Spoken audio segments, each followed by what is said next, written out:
अस्सलाम वालेकुम। आज की वीडियो में मैं आपको अपने 3 सूट दिखाऊंगी और ये तीनों सूट जो हैं तकरीबन 1 साल से बने पड़े हैं। मैंने इनको पहना नहीं है क्योंकि कहीं गई ही नहीं, और ऐसे कपड़े पहनने का मुझे शौक भी काफ़ी ज़्यादा है। लेकिन इस तरह के कपड़े आप लोगों को पता है मिलाद या फिर मिलने जुलने में पहने जाते हैं। यूनिवर्सिटी जाती थी तो इस तरह के पहन के नहीं जाती थी, और अब इस तरह का कोई मौका नहीं आ रहा और मुझे इतना शौक है ऐसे कपड़े पहनने का। अच्छा, इन तीनों सूट की अपनी अपनी एक स्टोरी है, और जो ये ब्लैक वाला है वो कैसे बना है, इतना सस्ता बना है ना, आपको दिखाऊंगी तो मज़ा आ जाएगा आप लोगों को भी देखने का। और इस वाले ग्रीन सूट की ना असल चीज़ तो यहाँ पड़ी है अंदर, तो आप लोगों ने इसको गले से देख के ही भाग नहीं जाना। अच्छा, ये ग्रीन वाले पैचेस जो है ना, ये सारे मैंने संडे बाजार से खरीदे हैं क्योंकि उनके पास ब्रांड के ना आउटलेट में से कुछ ना कुछ आया होता है, तो मैंने वहाँ से ख़रीदा था इनको, और बहुत ही सस्ते से मुझे मिल गए थे। यानी कि इनके साथ मैंने एक और भी लिया था, उसकी भी जल्दी आप लोगों के साथ वीडियो शेयर करूँगी। तो ये टोटल मुझे ना 500 में पड़े थे, तो मैंने फिर ना इनको लेके रख लिया। बाद में मुझे आइडिया हुआ कि इनको यूज़ मैंने कहाँ करना है और किस वाले कलर के ऊपर करना है, समझ नहीं आ रहा था। कभी सोचा नहीं था कि मैं इस तरह का कोई कलर का सूट बनाऊंगी। तो मेरे पास ना ये एक फ़्रॉक थी जो मैंने अपने फेयरवेल पर पहननी थी, लेकिन क्या हुआ कि मैं पहन नहीं सकी क्योंकि वो बनाने के बाद ना मुझे पसंद नहीं आई थी, और मैंने जब उसको पहना ना मुझे पहनी हुई अच्छी नहीं लगी थी, तो मैंने ना उसको रिजेक्ट किया और मैं कोई और सूट पहन के चली गई। फिर वो पड़ी रही तकरीबन 2 साल मेरे पास, और उसके बाद फिर मैंने सोचा क्यों ना मैं उसको डाई करवाऊँ। और ये ओरिजिनल रॉ सिल्क है जो अच्छे वाली होती है, ये वो वाली थी। और मैंने फिर सोचा इस कपड़े को ज़ाया करने के से बेहतर है मैं इसको डाई करवाती हूँ। करवाने के बाद इसके ऊपर ये वाली लेसेस लगवाती हूँ, तो ये इतना अच्छा मेरा खूबसूरत से सूट बन गया। अच्छा, रॉ सिल्क का सूट तो तकरीबन अब 4 या 5 हज़ार का मिलता है, और उसमें भी फ़र्क आता है। ठीक है, लो क्वालिटी वाला आपको सस्ता मिल जाता है, हाई क्वालिटी वाला आपको थोड़ा सा महंगा मिलता है। अच्छा, ये मैंने तकरीबन 4 साल पहले खरीदा था, तो उस टाइम में मुझे ये सूट लड़ झगड़ के 1100 का मिला था। अच्छा, उस टाइम में ना फैशन बहुत इन था टाई एंड डाई का, तो मैंने भी इसको वही करवाया, और उसके बाद फिर जब पहना नहीं तो मेरे पैसे वगैरह उसके तो ज़ाया हुए। लेकिन ये हुआ कि मैंने फिर उस सारे कपड़े को खोला और कहीं से भी इसको किसी चीज़ ने ख़राब नहीं किया था, और इसको मैंने ऐसे फजूल में फेंका हुआ था। जब मैंने इसको पकड़ा तो मुझे कहीं से ही एक का आइडिया मिला था कि यार हम इस चीज़ को डाई भी करवा सकते हैं, तो फिर बस डाई करवाया। और यहाँ ना ऊपर वाली साइड पे थोड़ा सा जोड़ आया था, जो कि बैक साइड पे भी अगर मैं कुछ डिज़ाइनिंग कर लेती जैसे मैंने फ्रंट पे किया हुआ है लूप्स एंड पॉपट का, तो शायद वो छुप जाता जोड़ और पता ना चलता कि ये जोड़ है। लेकिन मैंने सोचा खैर है इसको जाने देते हैं ऐसे ही। तो फ्रंट पे कुछ इस तरह से अम्मी ने जोड़ डाल के डिज़ाइनिंग भी कर दी, और इस तरह से लेंथ भी काफ़ी लंबी होगी क्योंकि वो मुश्किल से 4 इंच का जोड़ डालना था। और ट्राउज़र पर कुछ इस तरह से जोड़ आया है, ठीक है, तो इसको भी मैंने उसी लेस के साथ कवर किया, और बैक साइड से ना इसकी ओवरलॉक हो गई है। मैं अभी आप लोगों को अंदर से भी दिखाती हूँ, ये देखें। और यहाँ पर इसके सारे बॉक्स जो हैं वो मैंने डाल दिए पिंटेक्स के साथ, और बॉक्स ट्राउज़र इतना अच्छा सा खूबसूरत सा बन गया। तो ये थी इस सूट की कहानी, और मेरे ख्याल से ये सूट मुझे सस्ता ही पड़ा है। अगर मैं ऐसा सूट बाहर से ख़रीदती तो मेरे ख्याल से ये इस तरह का सेम मुझे 4000 से कम नहीं मिलना था। और मैंने इसको खुद क्रिएट कर लिया, इसको लगवाया पैचेस वगैरह खुद, जिस पे मेरी टोटल कॉस्ट कोई 400 रुपये आई होगी, और उसके बाद सिलाई फिर मैंने खुद कर लिया। तो ये आपके सामने है। तो इसके बाद देखते हैं ये दूसरा सूट है, और आप लोगों को पता होगा ये पैचेस कितने चले हैं, ठीक है, गला और कॉर्नर वगैरह। तो इनको किस तरह से बनाना था, मुझे भी बहुत शौक आया कि मैं भी ये बनाऊं। अच्छा, ये भी कपड़ा मैंने ब्रांड का लिया था, और ये विस्कोस लिनन है, और ये फैब्रिक आपको कहाँ से मिलेगा, ये कोई गिने चुने ही सेलर होते हैं जो सेल करते हैं। तो हमारे यहाँ इस्लामपुरा में एक भाई हैं जो लगाते हैं ये वाला फैब्रिक, तो हम उन्हीं से बाय करते हैं। मुझे ये वाला फैब्रिक कहीं से भी नहीं मिला, इवन इतनी बड़ी बड़ी शॉप्स हैं उनसे भी जाकर पूछे ना तो ये फैब्रिक नहीं मिलेगा। तो मुझे वहाँ से ये फैब्रिक मिला, और ये फैब्रिक थान के थान नहीं होते, ये गिना चुना ही कपड़ा आता है। तो वहाँ से आपको देखना पड़ता है कि आपका ये सूट बन सकता है या नहीं बन सकता।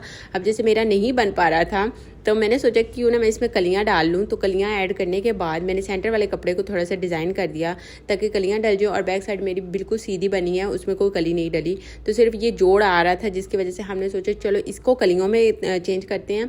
अदरवाइज़ मेरा जो ट्राउज़र है ना उसके ऊपर बहुत बड़ा जोड़ आना था, ठीक है। तो फिर हमने इसकी फ्रंट को कलियों में चेंज किया, और कुछ इस तरह से सेंटर में मैंने बॉक्स पिनटेक्स डाल दिए, और कॉर्नर जो है वो इसके इतने खूबसूरत से बन गए। और इसके कॉर्नर के जो नीचे कपड़ा आ रहा था कमीज़ का, उसको मैंने काविया करवाया, और बैक साइड पे उसको सारा करने के बाद मैंने वहाँ पे तुरपाई कर दी है।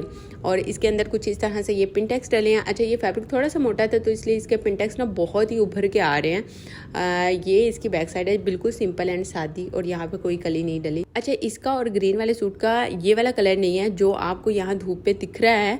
इसका कलर इतना खूबसूरत, इतना प्यारा सा है ना, लेकिन यहाँ पे इसका कलर अजीब सा ही आ गया है।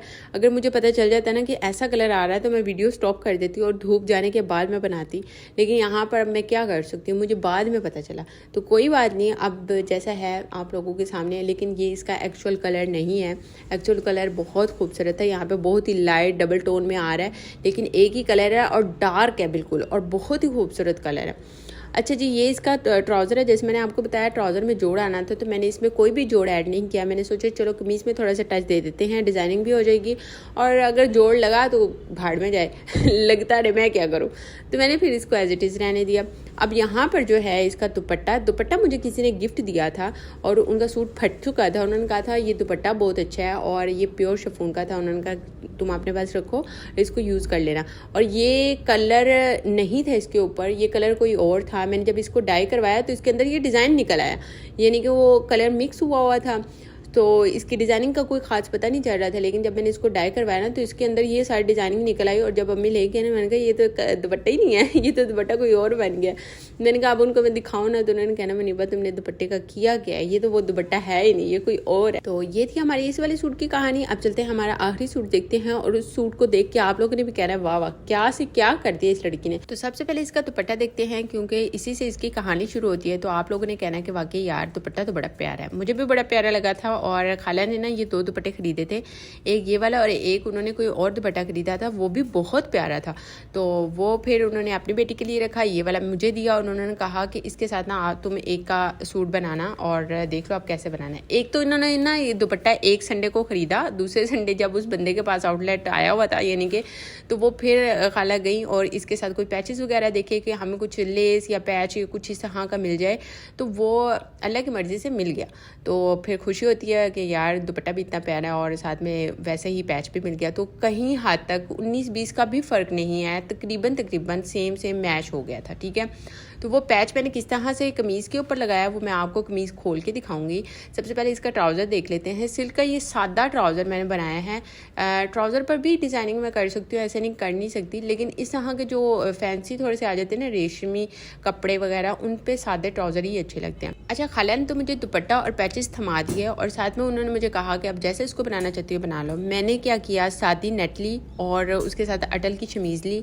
साथ में जो मेरे पास पैचेस थे उनके बारे में सोचा कि इनको कैसे यूज़ कर सकते हैं। तो पैचेस ये कुछ इस तरह से चौड़े थे, जैसे आपको गले पे दिख रहा है या फिर बाजू में आपको दिखाऊंगी, तो वैसे एक सिंगल पीस नहीं था।